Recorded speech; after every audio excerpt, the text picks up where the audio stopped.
नमस्कार, साधना न्यूज की खास पेशकश साक्षात्कार में आपका स्वागत है। मैं हूं अरुण सक्सेना। आज हम आपका तारुफ कराने जा रहे हैं, आपको मिलाने जा रहे हैं एक ऐसी शख्सियत से जो अपने प्रशासनिक निर्णय और त्वरित निर्णय लेने के लिए जाने जाते हैं। हमारे साथ हैं डायरेक्टर फूड एवं सिविल सप्लाई दीपक सक्सेना जी, प्रदेश के वरिष्ठ IAS हैं। उनसे हम आपका तारुफ कराएंगे, आपको मिलवाएंगे। बहुत बहुत स्वागत है सक्सेना साहब आपका साधना न्यूज में। और दीपक सक्सेना साहब से मिलने से पहले उनके लिए यदि ये कहा जाए कि सीढ़ियाँ उन्हें मुबारक हो जिन्हें छत पर जाना है, मेरी मंजिल तो आसमां है, रास्ता मुझे खुद बनाना है। कुछ इन्हीं शब्दों के साथ हम बात करेंगे प्रदेश के वरिष्ठ IAS अधिकारी दीपक सक्सेना जी से। दीपक जी, मुख्यमंत्री राशन आपके द्वार एक योजना आपने चालू की है आपके कार्यकाल में, क्या है पूरी जानकारी हमारे दर्शकों के लिए? मुख्यमंत्री राशन आपके ग्राम एक बहुत अच्छी योजना है जो अभी हमने प्रदेश के 20 जिलों के 89 आदिवासी ब्लॉक में चालू की है। यहाँ पर अभी दिक्कत शुरू में ये रही है कि लगभग 4,500 के आसपास दुकानें हैं जिनसे कि करीब 7,500 गाँव जुड़े हुए हैं। उन 7,500 गाँव के लोगों को इन 4,000 गाँव में आके अपना राशन लेना पड़ता है। 8-8, 10-10, 12-12 किलोमीटर दूर पैदल चल के आपको राशन लेना पड़ता है। तो चूँकि आदिवासी एरिया है तो आने जाने की दिक्कतें भी हैं, उनकी मजदूरी की दिक्कतें भी हैं। तो इसका हल एक ये सोचा गया है कि दुकान से हम एक व्हीकल को लेके जाएं और व्हीकल से जाके गाँव में राशन बांट दें। तो व्हीकल किसका हो, तो फिर हमने ये तय किया कि व्हीकल उसी क्षेत्र के रहने वाले किसी आदिवासी युवक का हो। चूँकि अब उसको कोई बैंक की गारंटी मिलती नहीं है, उसके पास पैसा नहीं है, तो सरकार ने उसको बैंक से लोन दिलाया। हमने 2 लाख और 3 लाख की उसको गारंटी दी। फिर हमने इस बात का भी कैलकुलेशन किया कि मंथली कितना खर्चा आएगा। तो जितना खर्चा आएगा उसकी चाहे EMI हो, चाहे डीजल का खर्चा हो, ड्राइवर का खर्चा हो, लोडिंग अनलोडिंग का खर्चा हो, इन सबको जोड़ के हमने मंथली उसको पैसा देने का भी निर्णय लिया। इसकी वजह से उस क्षेत्र में 2 बातें बड़ी अच्छी हुई। एक तो ये है कि जो दूरस्थ गाँव के लोग थे उनको उनके डोर स्टेप पर राशन मिलना चालू हो गया। दूसरा, उस क्षेत्र में रहने वाले जो युवा लोग थे, आदिवासी युवा थे, अपने ही क्षेत्र में रह रहे थे, उनको रोजगार मिल गया। और रोजगार मिलने के साथ साथ वो अपने वाहन के मालिक बन गए। और इसको आप इस तरीके से भी देखें कि समाज सेवा के कुछ काम में भी वो संलिप्त। लेकिन बड़ा सवाल सक्सेना साहब यहाँ ये भी आता है कि आप और आपकी सरकार, चूंकि आप अभिन्न अंग होते हैं सरकार के नौकरशाह, तो ऐसे में योजनाएं तो बनती हैं, लेकिन जहाँ तक बात कर ले बैंक की भी, तो आपके आदेशों के बावजूद भी वो लोग चूंकि भले गारंटी आप ले रहे हैं, सरकार ले रही, पर वो लोन नहीं देते। तो ऐसे में क्या वहाँ तक भी सतत निगरानी बनी हुई है? इसमें आपके जानकारी के लिए मैं बताना चाहूँगा कि जो हमने व्हीकल्स लिए हैं वो 1 टन के और 2 टन तक के व्हीकल लिए हैं। जो 1 टन तक के व्हीकल हैं उसमें हम 24,000 रुपये महीना देंगे और जो 2 टन तक के व्हीकल हैं उसमें हम 31,000 रुपये महीना देंगे। हमने बैंक के साथ टाई अप करा कर उनका खाता खोला है। यदि 1 महीने तक वो ठीक से राशन बांटेंगे तो हम उनका जो पैसा है 24,000 रुपये या 31,000 रुपये बैंक के ज्वाइंट अकाउंट में जमा करेंगे, जिसमें बैंक अपना EMI काट लेगा। इसके बाद बाकी का पैसा उनको भुगतान होगा। तो यहाँ ये संभावना बिल्कुल नहीं रहेगी कि बैंक की जो लोन की किस्तें हैं वो नहीं पट रही हैं, क्योंकि सरकार ने उसकी जिम्मेदारी ली। सरकार सीधा बैंक के खाते में वो पैसा। निश्चित रूप से एक अभिनव पहल है कि बैंक को भी लॉस ना हो, और सरकार चूंकि जिम्मेदार है तो वो बैंक की भी किस्तें जारी होती रहें।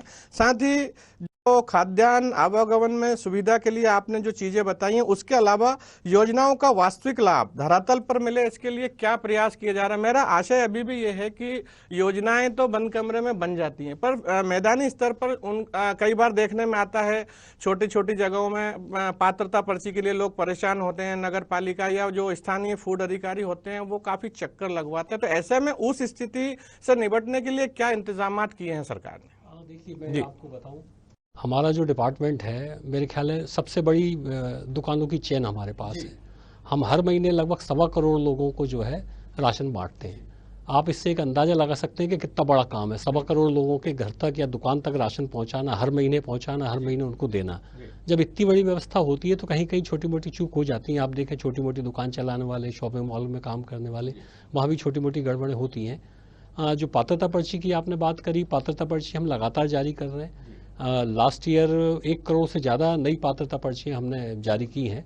पात्रता पर्ची जारी करने में अभी मैं आपको बताना चाहूँगा कि जो आप कह रहे हैं कि वंचितों तक कई बार लाभ नहीं पहुँच पाता, अभी हमने एक निर्णय लिया है कि जो शहरी क्षेत्र में ऐसे लोग जिनके पास कोई पहचान का दस्तावेज भी नहीं है, मंदिरों के आसपास, धर्मशालाओं के आसपास, बस स्टैंड पे, रेलवे स्टेशन पे, चौराहों पे इस तरह से भटक रहे हैं। हम उन लोगों का सर्वे करा रहे हैं और उनकी पात्रता पर्ची जारी करा के उनको राशन देने की व्यवस्था करेंगे।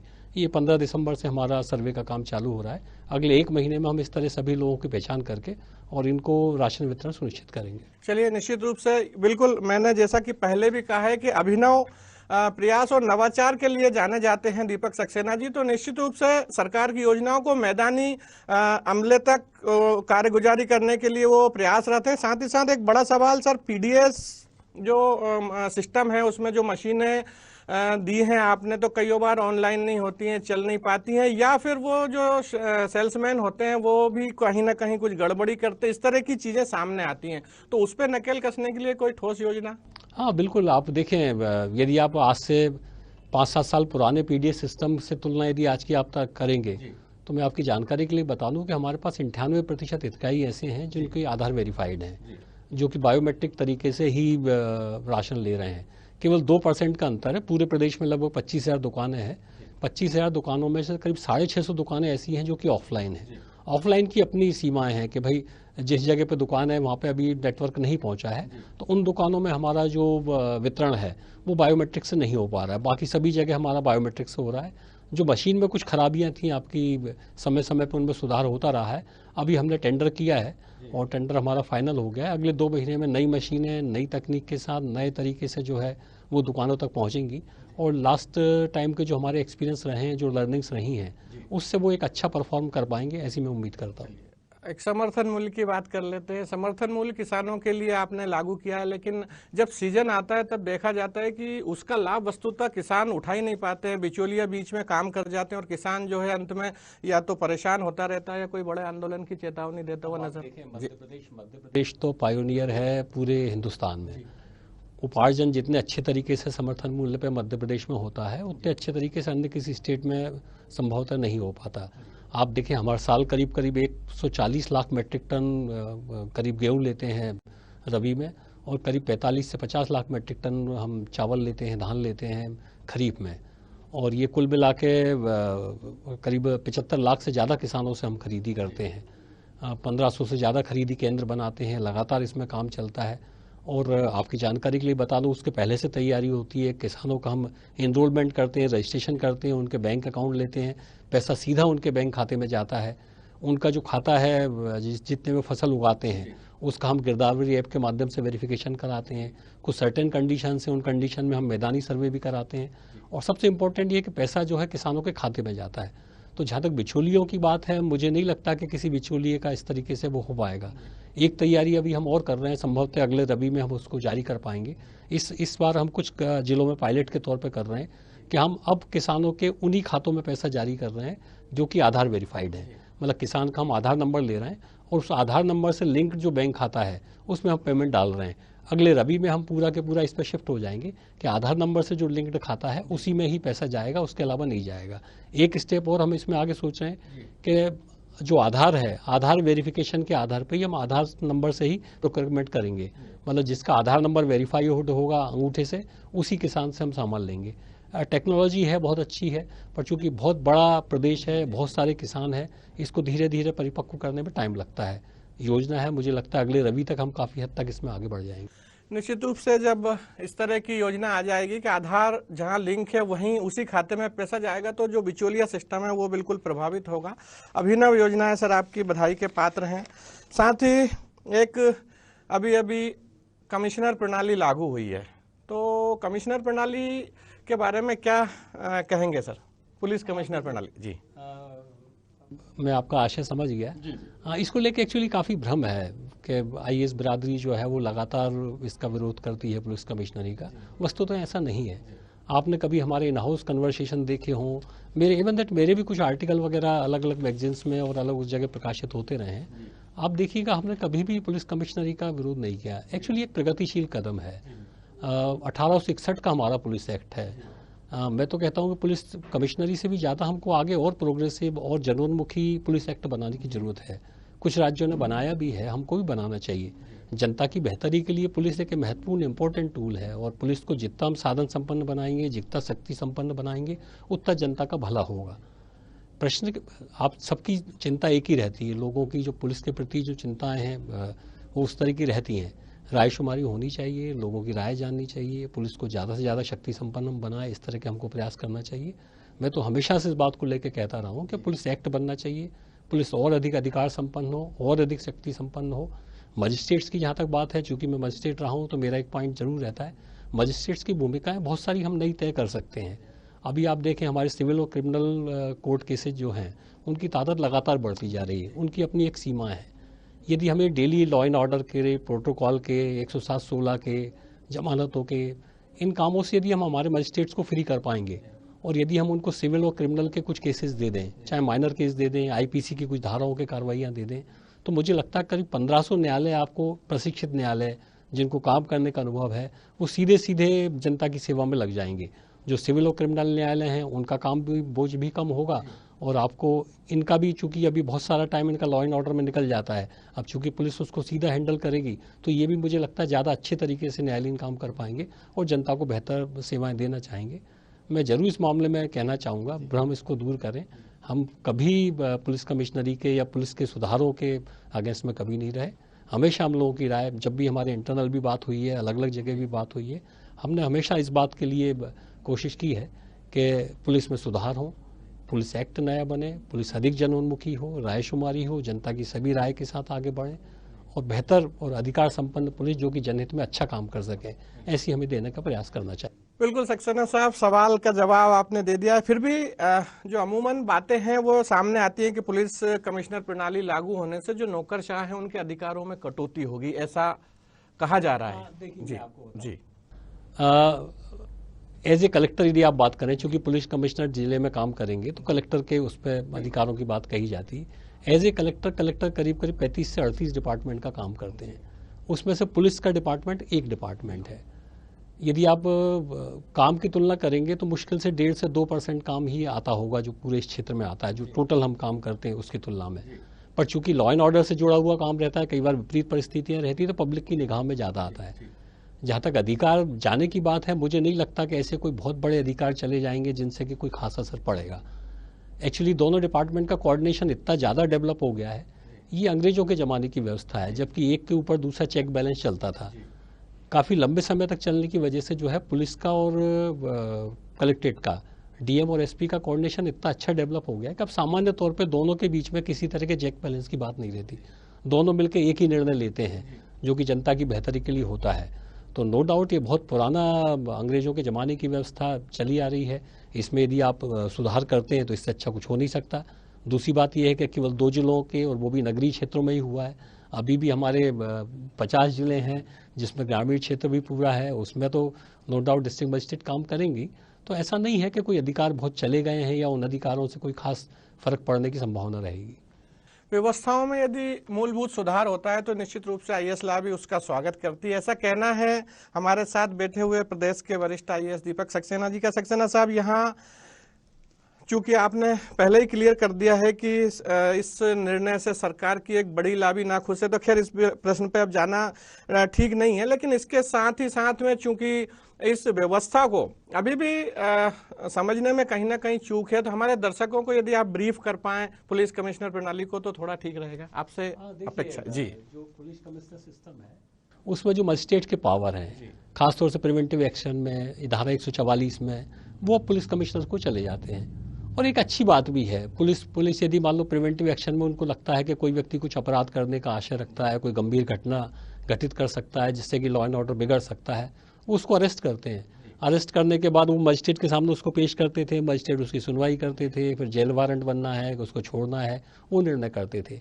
यदि ये काम थानों पर ही हो जाता है, जो थानों पे थानेदार तो नो डाउट नहीं कर सकते, लेकिन उससे ऊपर के जो अधिकारी हैं वो उसकी सुनवाई करके यदि वो ये निर्णय लेते हैं कि इस व्यक्ति को अरेस्ट करना चाहिए, इस व्यक्ति को छोड़ देना चाहिए, या मान लो कहीं लॉ एंड ऑर्डर की स्थिति कहीं बिगड़ रही है, उस जगह पे मान लो कोई लाठी चार्ज करना है, कुछ उस तरह के कुछ प्रिवेंटिव जो हैं एक्शंस जो है इम्पोज करना है, मुझे लगता है पुलिस काफ़ी परिपक्व हो चुकी है, काफ़ी अच्छी ट्रेंड अपनी पुलिस है और बेहतर निर्णय ले सकते हैं।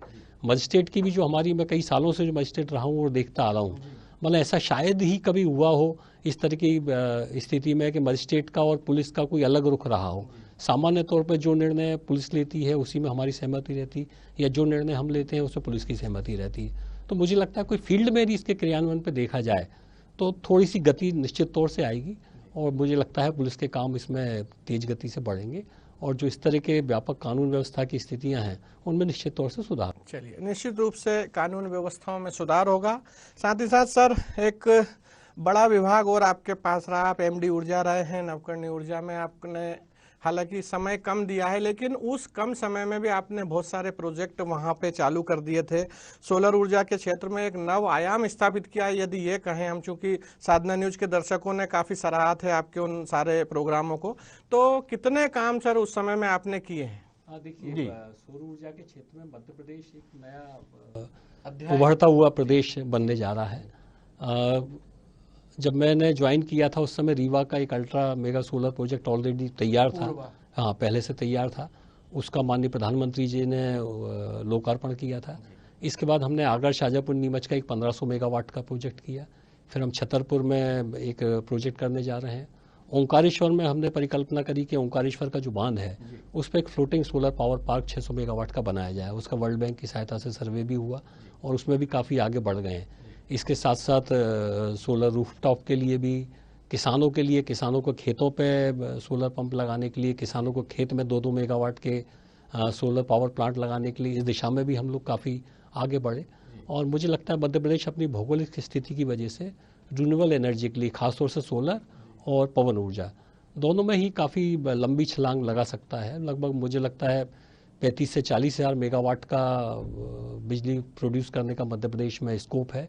अभी जो हमने नीति बनाई थी और जिस दिशा में आगे बढ़ रहे थे, 2026 तक करीब 20,000 मेगावाट के प्रोजेक्ट पाइपलाइन में आ चुके हैं, और माननीय मुख्यमंत्री जी काफ़ी इसमें रुचि लेते हैं। केंद्र सरकार से भी इसमें बहुत मदद मिल रही है।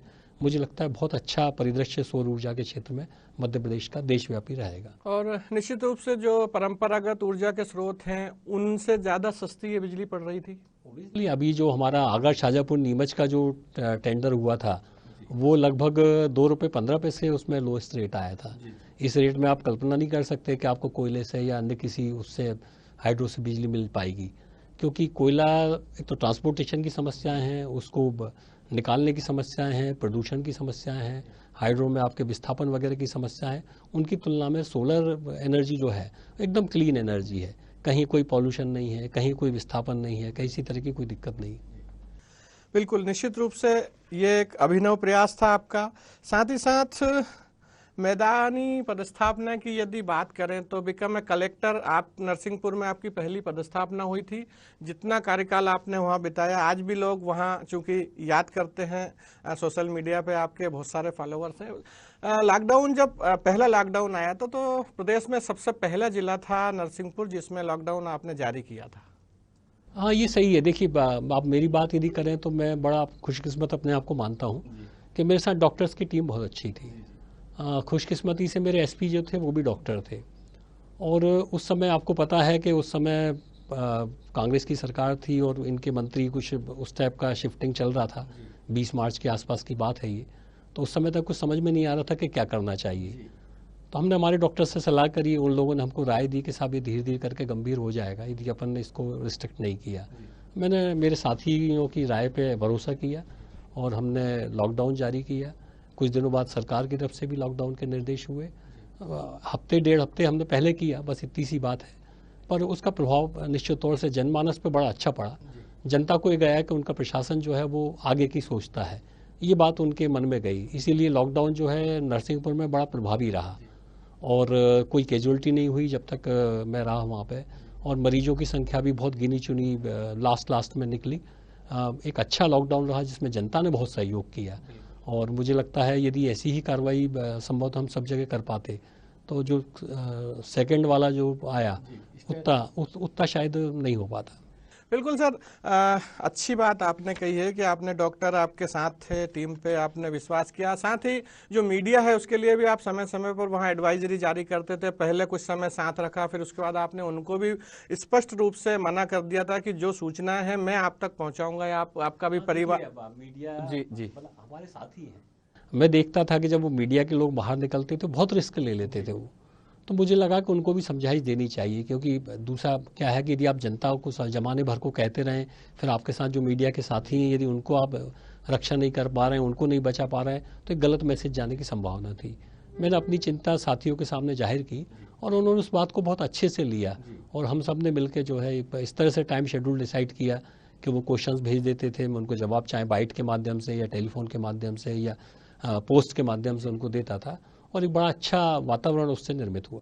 बिल्कुल। उसी समय की बात करें सर, चूंकि आपने चिंता सबकी पाली, पूरे जिले की चिंता थी, लेकिन आप खुद मीडिया में हमने भी दिखाया, एसपी साहब के साथ व्यक्तिगत आप दौरे करते थे, उन कंटेनमेंट एरिया में जाते थे, और कई बार मैंने देखा है कि वो भोजन के पैकेट्स भी आप यहाँ कहाँ यहाँ वहाँ बैठ के लेते थे। तो उस समय जो डर रहता था मन में, वो रहा या नहीं? नहीं, देखिए दिक्कत ये थी कि मेरे जो जितने मातहत कर्मचारी थे, चाहे वो रेवेन्यू के हों, हेल्थ के हों, पुलिस के हों, वो 24 घंटे ड्यूटी कर रहे थे फील्ड में, और ऐसी स्थिति में यदि एसपी और मैं घर में बैठ के रह जाते तो जाहिर है कि उनका मनोबल टूटता। और कोरोना से डर तो सबको लग रहा था, क्योंकि बहुत ज़्यादा आइडिया था नहीं कि भाई किस तरह की चीज़ें रहेंगी, कैसा रंग बदलेगा। तो वैसी स्थिति में हमने जो भी प्रिकॉशंस हू की तरफ से, केंद्र सरकार की तरफ से, राज्य सरकार की तरफ से जो निर्देश मिले थे कि आप मास्क लगाइए, सैनिटाइज़र का प्रयोग करिए, उन सारे प्रतिबंधों का हमने पालन किया, और फील्ड में हमने हमारी अप्रोच बढ़ाई ताकि हमारे जो नीचे अधीनस्थ कर्मचारी हैं उनके मनोबल को हम बढ़ा सकें। उनके साथ ये देखा सके यदि वो ड्यूटी कर रहे हैं तो कलेक्टर एसपी भी ड्यूटी कर रहे हैं, उसी खतरे में ड्यूटी कर रहे हैं। इसी कारण पूरा के पूरा एक पूरे प्रशासन में एक अच्छा सिस्टम जरूरी भी है, उनके विश्वास को बनाए रखना, उसके लिए हमने प्रयास किया था। निश्चित रूप से अपने मातहत और अपने जो सहकर्मी हैं उनके लिए चिंतित रहने की आदत बाल्यकाल से कह लें। निश्चित रूप से ये एक नया नवाचार सिद्ध किया है यहाँ दीपक सक्सेना जी ने।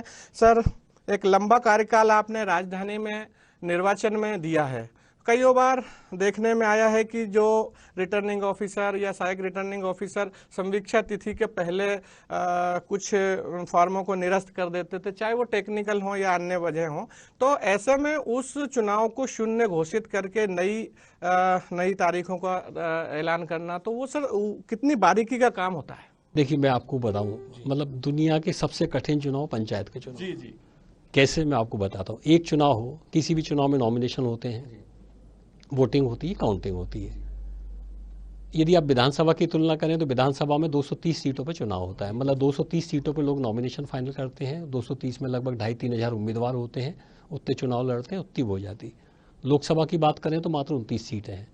पंचायतों की यदि बात करें तो 23,000 पंचायतें हैं, और यदि उस टोटल मिलाएं तो 4.25 लाख के आसपास पंच के पद हैं। तो इतना बड़ा वॉल्यूम वर्क का लेके उसको सारे उतने ही नॉमिनेशन लेना, लगभग 23,000 पंचायतों में 2.5 से 3 लाख नॉमिनेशन आते हैं, इतने नॉमिनेशन की जांच करना और ये करना बड़ा टीडियस जॉब है। लेकिन हमने इलेक्शन कमीशन में पूरा एक इंटीग्रेटेड इलेक्शन मैनेजमेंट सिस्टम बनाया ऑनलाइन।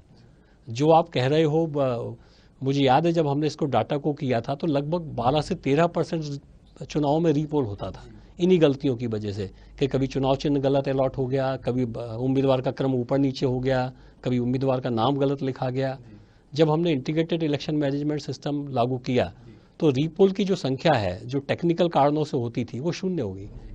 केवल रीपोल जो इसके बाद हुए वो लॉ एंड ऑर्डर वाले हुए कि मतलब मतदान केंद्र पे झगड़ा हो गया है या कुछ बात हो गई, उस तरीके से हुए। जो तकनीकी कारणों से रीपोल होते थे वो शून्य हो गए। तो टेक्नोलॉजी का सहारा लेके इलेक्शन कमीशन में जो तत्कालीन हमारे कमिश्नर सर थे, परशुराम सर, उनके निर्देशों में काफ़ी अच्छा बदलाव हुआ, और इतने बड़े ह्यूज कैंडिडेट्स के और इतने सारे बड़े चुनावों को संभालने के लिए तकनीकी का बहुत अच्छा प्रयोग वहाँ पे हुआ है। अब ये शिकायतें अगले चुनावों में संभवतः बहुत कम आपको देखने को मिलेंगी। निश्चित रूप से तकनीकी का सहारा लेके और यदि मनोयोग बना लिया जाए तो गलतियां होने की संभावनाएं शून्य हो जाती हैं, ऐसा कहना है दीपक सक्सेना साहब का। सर, प्रशासनिक सेवा में आप लंबे समय तक रहे हैं, मध्य प्रदेश के प्रशासनिक सेवा के आप सचिव भी रहे हैं।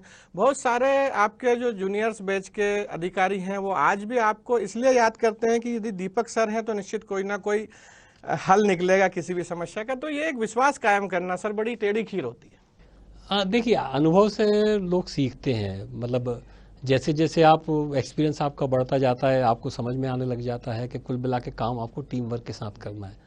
यदि आप जैसे प्रशासनिक सेवा संघ की बात करें, मैं महासचिव रहा कई 2-3 सालों तक, और हमने काफ़ी सारे काम हमारे साथियों के साथ मिलकर टीम वर्क के रूप में किए। तो मैंने हमेशा इस बात को सीखा कि यदि आप राय लेते हैं, उस राय पे अमल करते हैं, उसमें यदि कुछ गलतियां होती हैं उसको सुधार करते हैं, तो निश्चित तौर से कुछ ना कुछ अच्छे नतीजे निकलते हैं और टीम के लोगों का आपके प्रति विश्वास बढ़ता जाता है कि भाई आप निर्णय लेते हैं, निर्णय में यदि गलतियाँ होती हैं तो उनको सुधार भी लेते हैं। यदि आप सुधारेंगे नहीं, गलतियाँ नहीं करेंगे तो सीखेंगे भी नहीं। तो एक बड़ी सिंपल रूटीन प्रोसेस है जो कि हमारे जीवन में भी चलती है। यदि हम प्रशासन में भी उसको लागू करते हैं तो अच्छे नतीजे मिलते हैं। मैंने वही किया जो सामान्य तौर पर एक अच्छे चिंतनशील व्यक्ति को करना चाहिए। काम करिए, गलतियां होती है उनको सुधारिए, सबक लीजिए और आगे बढ़िए। काम करिए, गलतियां यदि होती हैं तो उन्हें सुधारिए, सबक लीजिए और आगे बढ़िए। निश्चित रूप से एक मूल मंत्र सक्सेस का यहाँ पर दिया है, क्योंकि कहीं ना कहीं जॉब में आने के पहले सर जो है विद्या अध्ययन के क्षेत्र से भी जुड़े हुए थे। सर, एक पुरानी बात याद आ रही है, जब आप उज्जैन, चूंकि महाकाल की नगरी से आप बिलोंग करते हैं, कैरियर क्रिएशन एक शब्द था, एक नाम है, एक कोचिंग चला करती थी। सर, हमारे दर्शकों को उसके बारे में भी बताएं। आपने बड़ा अच्छा, मतलब मेरा सबसे अच्छा समय उस समय का रहा है।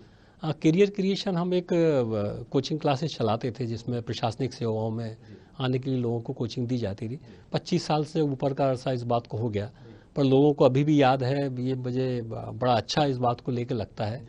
हमने फ्री में भी कोचिंग क्लासेस चलाई। अब तो प्रशासन में आप देखें कई सारे जिलों में इस तरह के चल रही हैं, अलग अलग नामों से कोचिंग क्लासेस चल रही हैं। लोग उसको बहुत अप्रिशिएट कर रहे हैं। एक्चुअली प्रशासनिक अधिकारियों की एक बहुत बड़ी जिम्मेदारी ये मुझे लगता है ये भी है कि उनके पीछे वाली जो पीढ़ियाँ हैं, आने वाली जो पीढ़ियाँ हैं, उनको भी वो लगातार अनुभव देते रहें, सिखाते रहें। जब हम पढ़ाई करते थे, प्रशासनिक सेवा में आते थे, उस समय कोई इंटरनेट का या इस तरह का कोई ज़माना नहीं था। स्टडी मटेरियल की बहुत दिक्कतें थी। मध्य प्रदेश में उस तरह का प्रशासनिक सेवाओं के प्रति माहौल नहीं था।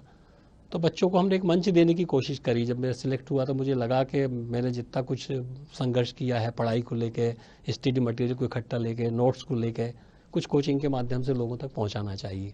उसको लोगों ने बहुत अप्रिशिएट किया। हमने उज्जैन में, इंदौर में, खंडवा में, भोपाल में कई जगह निःशुल्क कोचिंग क्लासेस चलाई और कई बच्चों को इससे फ़ायदा हुआ।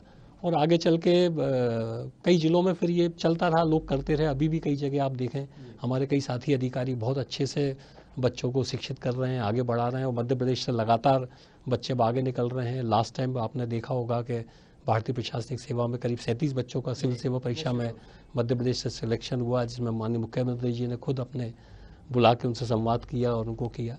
मुझे लगता है कि अच्छा नतीजे मध्य प्रदेश की तरफ से अब आगे आ रहे हैं।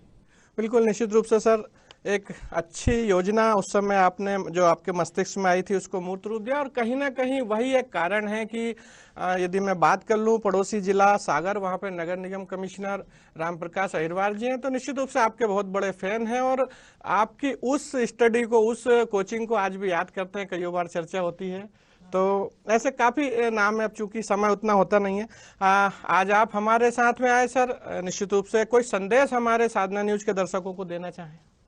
देखिए, अब आपने जो प्रश्न पूछा संदेश देने लायक, तो मैं नहीं समझता कि मुझे कोई बहुत ऐसा संदेश आपको दे सकता हूँ। शुभकामनाएं जरूर दे सकता हूँ। बहुत बहुत धन्यवाद, शुक्रिया।